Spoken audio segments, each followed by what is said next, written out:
I am 81 years old. My name doesn't matter much anymore, but my silence does. I've spent the last few months sitting in this same armchair, looking at my hands, and realizing that I am a decorated veteran of a war that never existed. I fought for 81 years. I fought for status, for a bigger house, for the next level of a career that has already forgotten my name. And now, standing at the edge of the end, I realized I spent my entire life climbing the wrong mountain.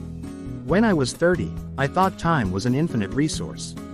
I treated it like pocket change I could throw away on late nights at the office and missed dinners. I told myself I was doing it for my family. That's the great lie we tell ourselves, isn't it? We say we are working for them, while we systematically deprive them of the only thing they actually want, us. I remember my daughter's graduation. I was there, physically. But in my mind, I was calculating the quarterly projections for a company that replaced me 2 weeks after I retired. I have the photos, but I don't have the memory of the look in her eyes. I was too busy being successful to actually be alive. Is there a moment in your life right now that you are rushing through, thinking the real thing starts later? I'd like to know if I'm the only one who fell for that trap. By 50, I had the house with the tall gates. I had the car that made neighbors turn their heads. But the gates kept the world out, and the car only took me to places I didn't want to be. I was a king of a very small, very lonely island. My wife, a woman who stayed by me through the silence, became a stranger I shared a bed with. We spoke about the weather and the bills, but we stopped speaking about our souls. I thought later was a guaranteed destination. I thought later was when I would finally sit in the garden and just breathe. But later is a ghost. It recedes as fast as you run toward it. The turning point wasn't a heart attack or a bankruptcy. It was simpler and much more painful. It was a Tuesday afternoon, 6 months ago. I found a box of old drawings my son had made for me decades ago. They were covered in dust, hidden under old tax returns and legal documents.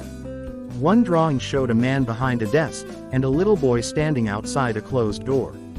He had written, "Daddy is winning." I sat on the floor and wept. I wasn't winning. I was losing everything that mattered while the world cheered me on. I had traded the smell of my son's hair and the sound of my wife's laughter for a title on a plastic door.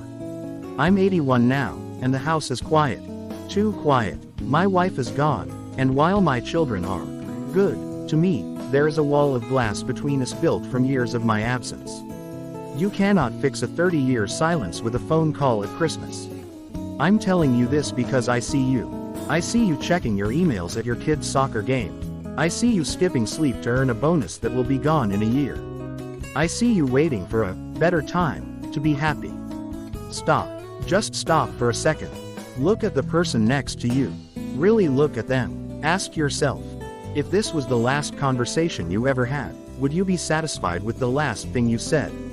I spent 81 years fighting for things that are now just clutter in my attic. I fought for the approval of people who won't even attend my funeral. I was a fool who thought he was a hero. I don't have much time left. My breath is shorter every morning. But I have enough time to tell you this. The wrong goal is anything that makes you forget that today is all you ever have. I often wonder, if I could go back to being 40, would I have the courage to be